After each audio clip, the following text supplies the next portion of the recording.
Hi, my name is Neil Leva, and I am one half of Two Science Guys. The other half is Rob Monahan, my good friend for a long time. So what we have for you, and hopefully this works, is being able to guide you through the first lesson that we created for you, which is on catapults. There will be opportunity for feedback to us on Google Hangouts that will include all of you. But for now, it's just me going to go through with you some of the things that Rob and I created. So just hold on one moment here. I'm going to take you to the Google document that you had sent to you.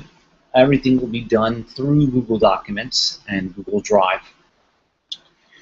So as you see here, we have STEM, Unit 1, Potential Energy and Kinetic Energy. And it's a catapult challenge. It's the first couple of lessons. Very important that you also read through this on your own to make sense of it, to digest it, so you can be an expert teacher.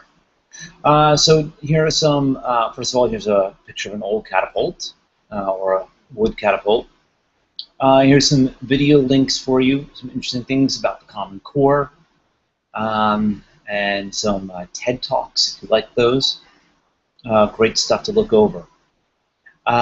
Here's some information about catapult history and what it means, and make a connection for yourself so you know what you're teaching. There's a note from Rob and I here, and it's all about really just about having fun. And that's what we write right here. No matter what, make it fun. You're not trying to impart knowledge, you're trying to make them think. You are the facilitator, and you're trying to create an expert learner is what you're really trying to make. So in other words, maybe they won't understand, the children won't understand the actual subject area, and that's okay. What you're trying to do is impart critical thinking skills that can be used in all parts of academic and life. So here we have, definitely take a look at this link as well, but the beginning of lesson 1. And again, I'm not going to read everything to you, I'll just highlight a few points. It's important that you read it, like I said, and digest it on your own.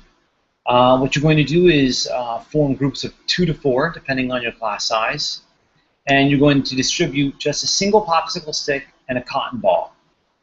And what you're going to do is that there's a challenge here to get them to have the cotton ball touch the ceiling. And just read carefully about the details in case your ceiling is higher than 13 feet. After you finish that, that's just the introduction. You're going to call them back to the meeting area. Have a designated place where the kids gather, and that's where you're going to not let them experiment, but make sure that they're listening to you.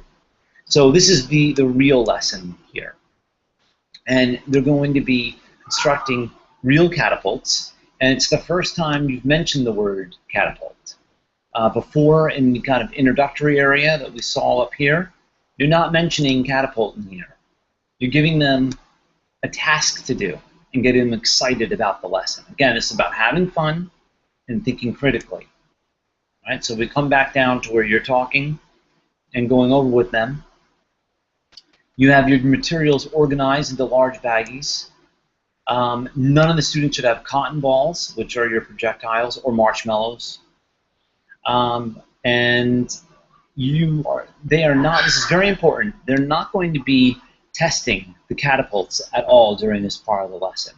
That will come in part 2, which would probably be next week for all of you. The students should be making connections between diagrams and the different materials to create the catapults, and they should not be building.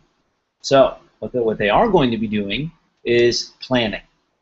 And they're going to choose which challenge that they'd like to participate in. They can do this one, which is launch the projectile the furthest, or they can hit a target on the ground. One is more difficult than the other. Again, read carefully. Once they decide what they're doing, team should be discussing ideas and starting to create their own individual diagrams.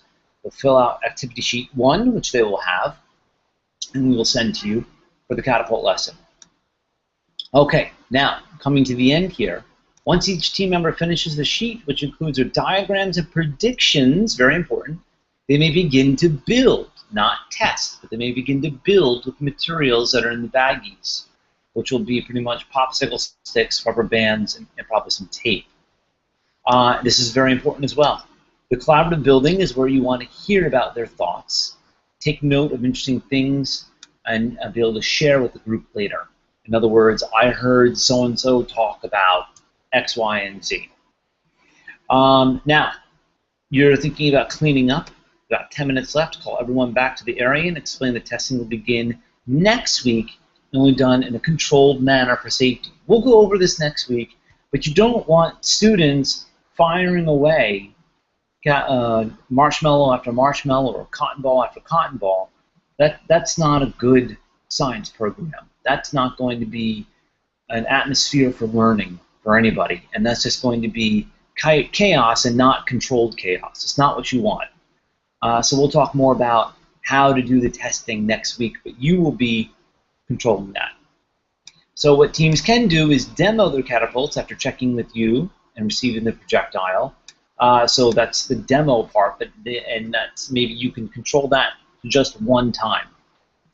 They're not doing the actual test of seeing how far it goes or trying to hit something. Class is over. They need to be cleaning up, and you need to have safety procedures in place and cleanup procedures in place as well. So you can email us, you can text us.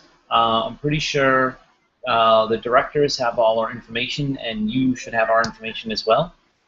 So get a hold of us, let us know how things are going, and hopefully this is clear. If it's not clear, you know where to reach us. Take care, and good luck.